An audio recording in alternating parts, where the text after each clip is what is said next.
How's it going, guys? Trev back again, here to bring you another video. This video is going to be talking about UFC 156. Antonio Big Foot Silva knocks out Alistair Overeem.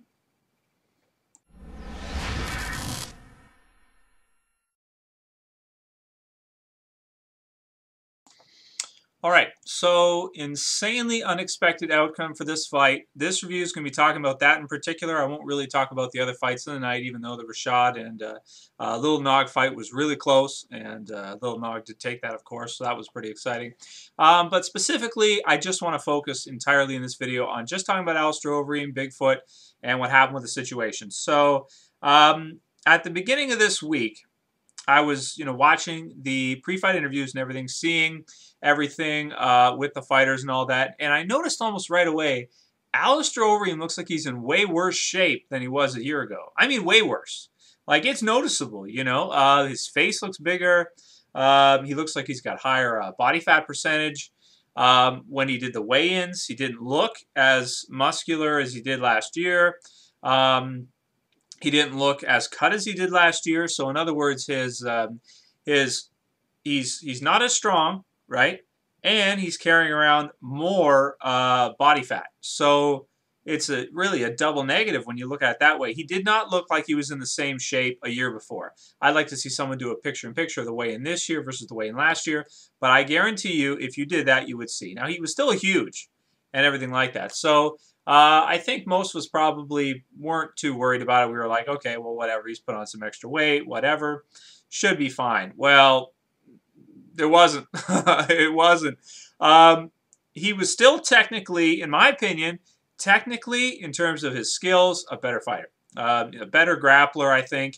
Definitely a better stand-up striker. However, cardio, man, cardio. All of those things do not matter if you don't have your cardio. We've seen it in the past. Forrest Griffin against Shogun in the UFC. Forrest Griffin beating Shogun was just as big of an upset as this is. And that was the same situation. Not because Forrest is, more skilled of a fighter, not because his technique is better, or he's more accurate, or a better striker, or anything like that. Simply because he was able to tire out Shogun. This was exactly the same thing. When it came to the third round, Alistair Overeem, he looked like he didn't have it. Now, Bigfoot did come out strong, and a lot of people are saying that he was saving himself, which he may have been saving himself a little bit for the third round, and part of his strategy may have been to try to tire Alistair out and then come at him real hard in the third round, which he did definitely do. But I have to say that Alistair losing this fight, okay, Bigfoot, not to take anything away from Bigfoot, he's a big, tall, huge monster of a man who's obviously not easy to knock out with that huge jaw. Daniel Cormier, the only one able to do it recently, and broke his hand in the process of doing that, of knocking him out. Legend killer at this point, beat both Fedor and Alistair. Crazy that he was able to pull both of those upsets. Definitely fights well under pressure. But at the same time, I got to say, I think this fight has more to do with Alistair than it does Bigfoot. I really do. Because I think if Alistair would have came out the same way as he did in the first two rounds, with the same amount of energy, it wouldn't have ended that way. It wouldn't have happened. He looked really slow. When he was even the final punch, if you guys watch the replay, which you can find GIFs of online, you can find the actual video of the knockout.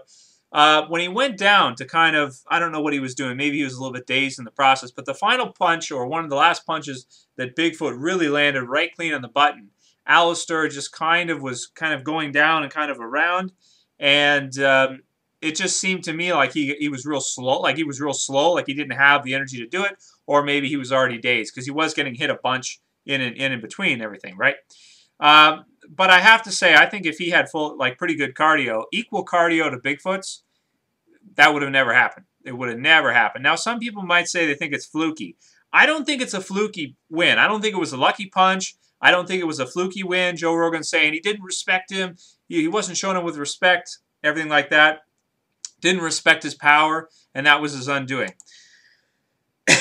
Well, that is true to a certain extent. If you guys watch the pre-fight, everything, Bigfoot's telling you better respect me, and Alistair's just acting like he's nothing.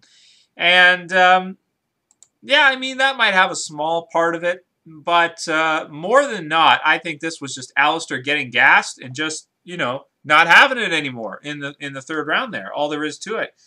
Basically, was just kind of standing there. I mean, his movement was slow and everything was slowed. He was just tired. Let's be quite frank. He was really tired and he was not able to defend himself when Bigfoot came at him with that kind of energy.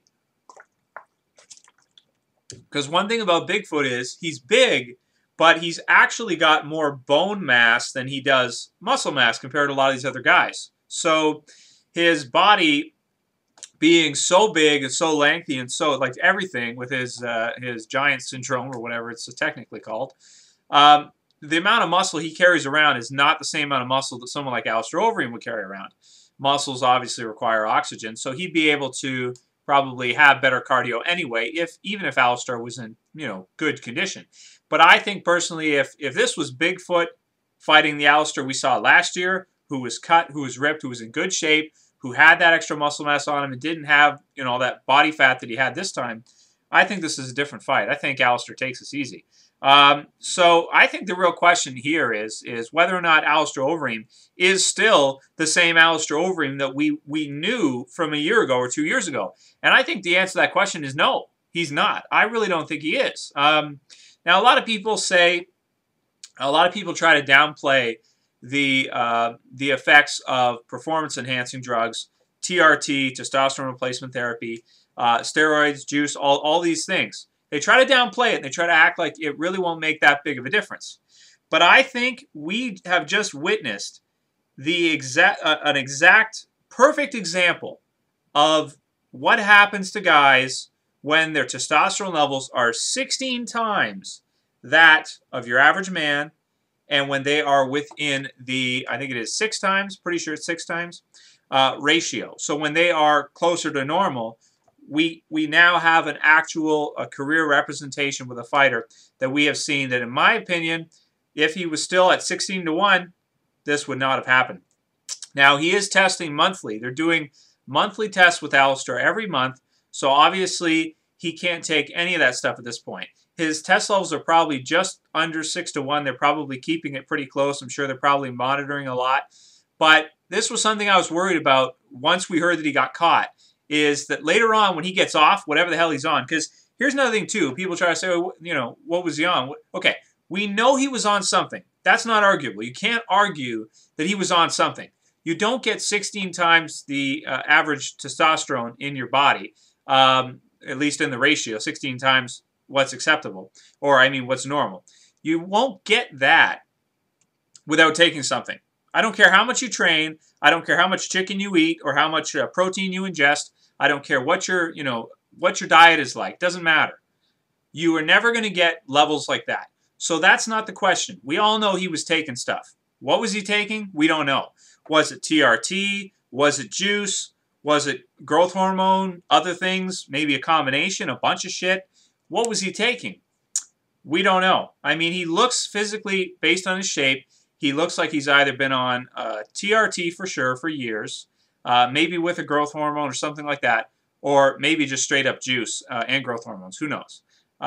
So now that he's off it, he loses. Let's look at the record, because the numbers really are going to tell the story here. Alistair Overeem in MMA has not lost since 2007 against Sergey Kharitonov, where he did get knocked out. That was in a Heroes event. I don't even think they're around anymore. But it was in Japan, and that was in 2007. And before that, he was losing. Then he went up against Paul Buentello, and then he blew up into this monster, right? He went from there all the way till now, so he won 11 fights straight, okay, with a no contest against Mirko, but he was winning that. So 11 fights straight he won in MMA, plus the fights he won in K1, which was, let's see, 1, 2, 3, 4, 5. So 5 K1 fights to win the World Grand Prix Championship, in which he had a couple, I think he had, one night he had 3 fights. So you want to talk cardio, he had 3 K1 fights in one night. Now there's cardio right there. Similar, now MMA, I know it's different. MMA cardio straight through, and K1 they have different system. But yeah, but still, I think that's telling if you win at that high a level that obviously you're in good shape. So he did that, and in that too, he hasn't lost since 2009. So in other words, he's been basically unstoppable, especially in MMA. He's been unstoppable for like 5 years, essentially, even though he wasn't fighting at the highest level all the time.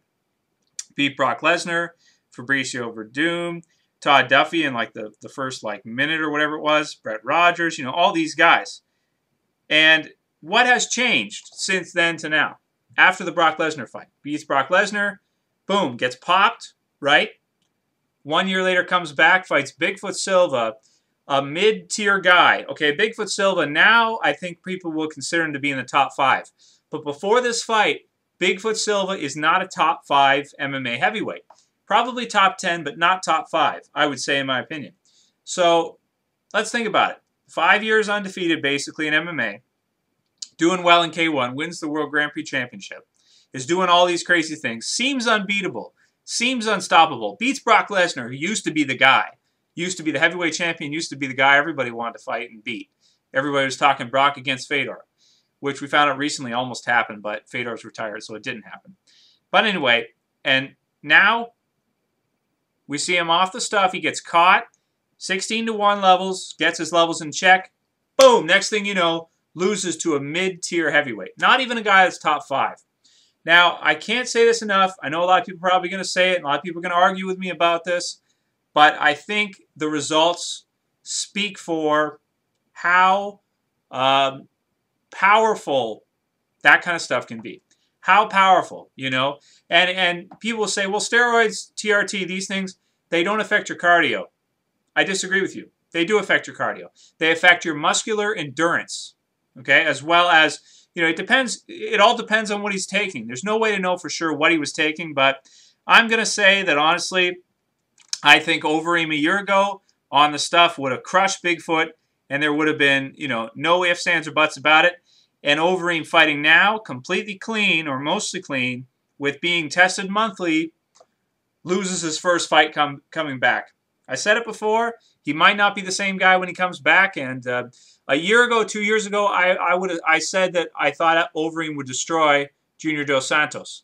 Well, now that he's off the stuff, I don't even know if he's going to be a top 5 heavyweight, to be honest with you, because I mean, the shape he showed up in this fight in and losing like in this fashion, it goes to show you what the stuff can do, and after you get off it, what happens to you. You just, no matter how hard you train, whatever you do, if you were on shit like that for years and you get off it, it's career changing. It's absolutely career changing. All there is to it. Anyway, those are my thoughts on Alistair Overeem losing to Bigfoot. Not taking anything away from Bigfoot. He's one of the best fighters in the world. Absolutely crazy fighter. But I think this is Alistair Overeem losing more than a step, a few steps, as a result of getting off the stuff. Anyway, that's it for this video, guys. I'll see you for the next one. This is Trev, saying peace.